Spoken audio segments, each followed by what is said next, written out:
So sources this morning, star receiver C.D. Lamb says, I'm not showing up to Cowboy camp. Go ahead and find me.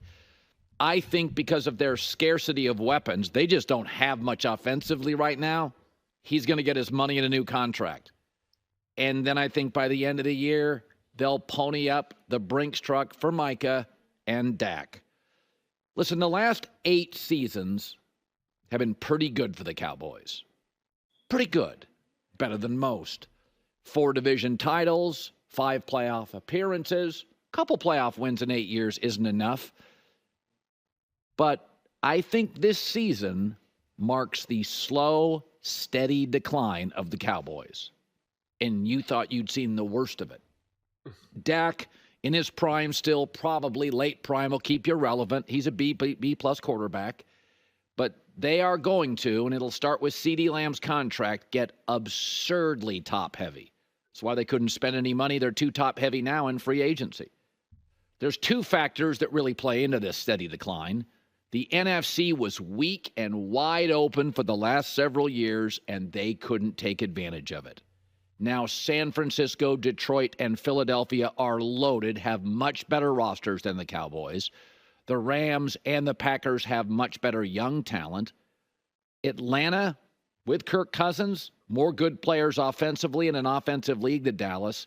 And watch out, because Chicago and Washington could both have star young quarterbacks on rookie contracts for the next 4 years, as Dak is making Mahomes money and limiting the Cowboys.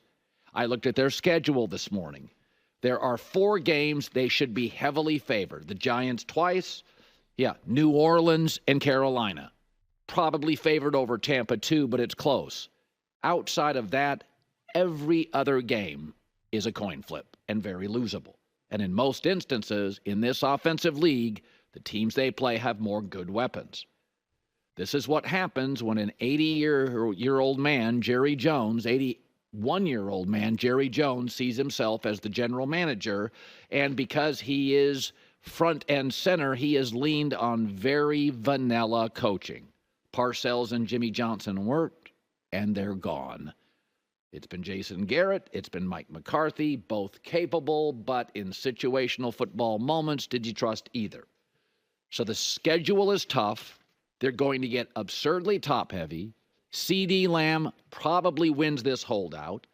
Their draft was graded as average. They're clearly rebuilding the offensive line. I'd call it uninspiring, and they didn't spend a nickel in free agency. This, to me, marks the beginning of a slow, steady decline for Dak's big money years, and I presume he'll sign a 4-year deal in the Patrick Mahomes range.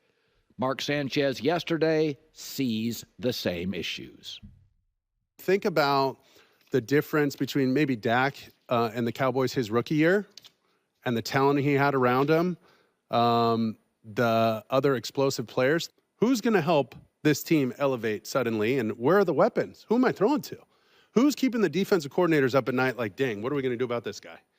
And that's, those are tough questions to ask going into a season. You want to have those things shored up. So I think the lack of depth is going to be tough, and this is going to be a lot on Dak's plate.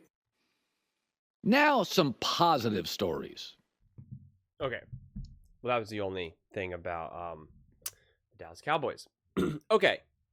So I think the key thing here is what Colin kind of brought up, is that you have these other teams that are going to be significantly improved or continuing to improve year after year. The Bears are coming. The Commanders are coming.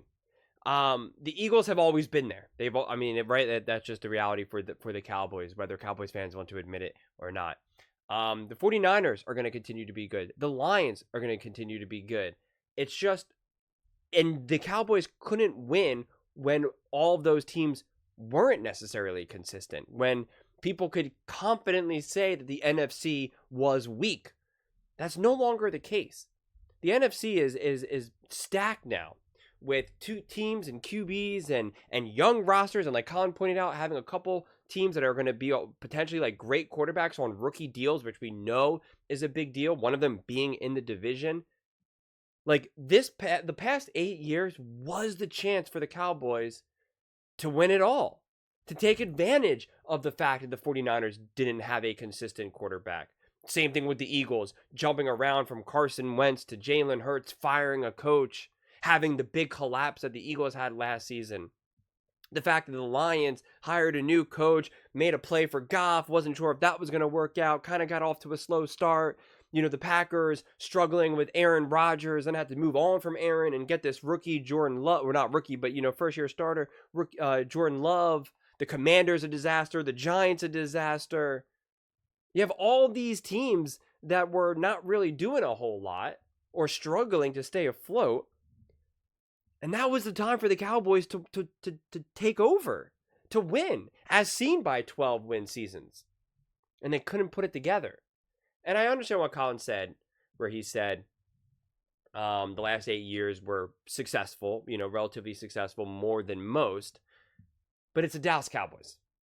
You are the Dallas Cowboys. You have the largest fan base. You're the most popular.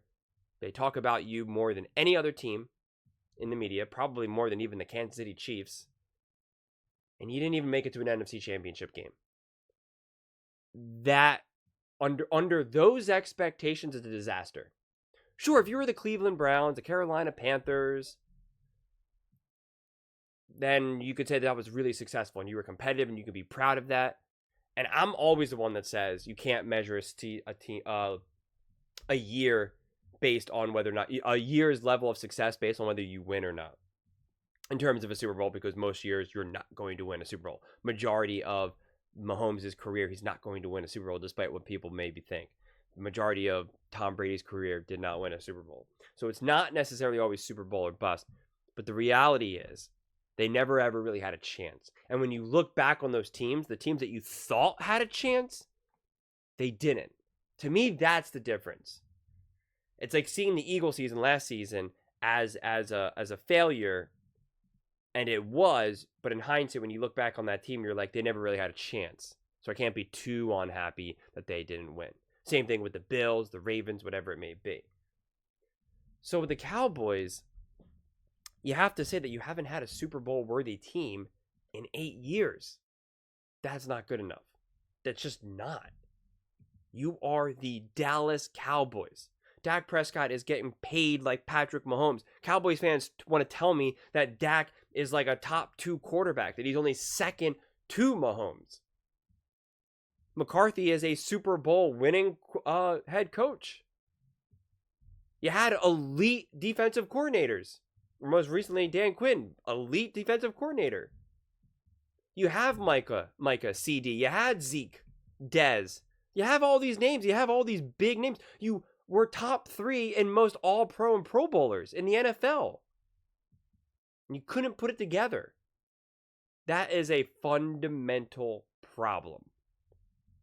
So, and now you have the players who are pretty much going to be like, give me my money. Like, if you're the Cowboys, or if you're a player on the Cowboys and you want to get paid, there is zero, and I truly mean zero incentive to try to be a good team player. Because if you're a CD, you're like, I don't know what's happening to Dak. Is Dak leaving after this year? I'm not taking any type of pay cut. Or even if Dak stays, can we win? Who's our coach? Is McCarthy getting fired? I have no idea. I don't know what this team looks like. Give me my money. And that's how Mike is going to feel too. Give me my money. And that's how Dak's going to feel. Give me my money or I'm just going to go to another team and get paid. So it's now you're building a culture that is going to be very selfish and individually centered. And I can't blame any of the players at this point. If you're playing for them, you have to look at it as like this ship, and like Colin was saying, that you're on a slow decline. If that's the case, it's like, well, then just give me my money, man. Like, I don't want to play any games. I'm not going to be like, well, I'm going to take a little bit less so we can win. I have no confidence that we can win. Just give me my money. This is it. It's time for me to get paid. So pay me. And then it's just, it's just one of those things where it's just everyone's fighting for a life vest. And you can't win that way. I don't know who can look at this situation and be confident that for the next few years, the Dallas Cowboys have a true, legitimate chance at winning. I just fail to see it. And again, if that's the case, then it's then difficult, whether you're a fan or whether you're front office, Jerry, whoever. It's like, well, then why pay these 3 guys if you're going to, because at the end of the day, you are the Dallas Cowboys, so the expectations are through the roof. If you're not going to win within the next 3, 4, or 5 years, then, like, does it really feel good to even pay any of these players? Like, honestly, and I'm not saying I would want to do this, but you could make the argument that you just have a fire sale. You just get rid of everything and start, like, truly hit the reset button. I don't know. You got to do something to shake it up. Maybe not everyone, but something. Because why do you want to just be, like, okay for the next 3, 4, 5 years? That's, like, one of the worst places to be. You maybe win the division if the division's extra weak, but if it's good, you limp into the wild card. You maybe have a fighting chance. You have a decent chance of winning that first playoff game. And then the second playoff game, you'd be pretty surprised if they won. And if by the grace of God there was an injury or whatever, you make it to the NFC Championship game, you don't think you're actually going to win, or you're certainly not going to win the Super Bowl. That's a difficult place to be in for the next 3, 4, 5 years. You want to feel like your team truly has a chance to win. That's how I measure whether or not a season is successful. Did you feel like your team truly had a chance to win? Not only did you feel that way, but it also objectively and subjectively, did the team have a chance to win?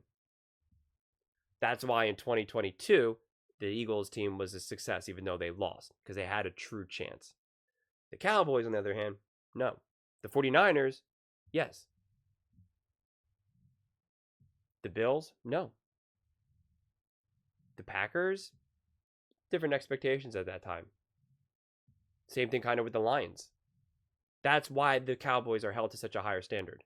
Because the Lions, the Packers, they would feel okay getting to where they got. Although not anymore. The Lions are no longer going to be happy just making it to the NFC Championship game again.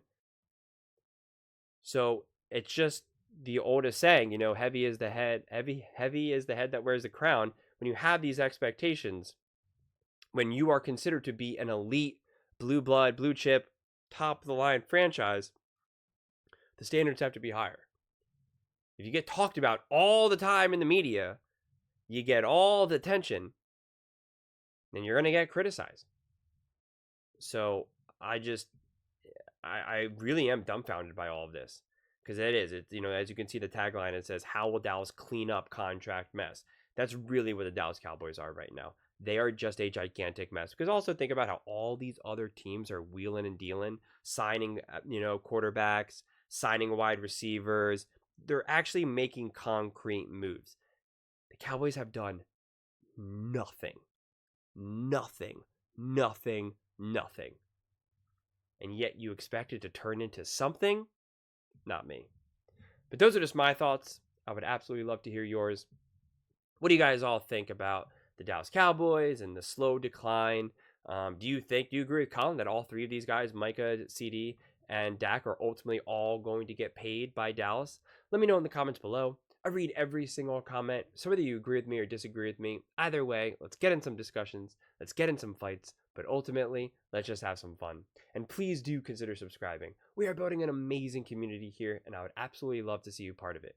I want to build something that we all genuinely feel connected to, something that we're really excited to be part of. I think we're well on our way to doing it.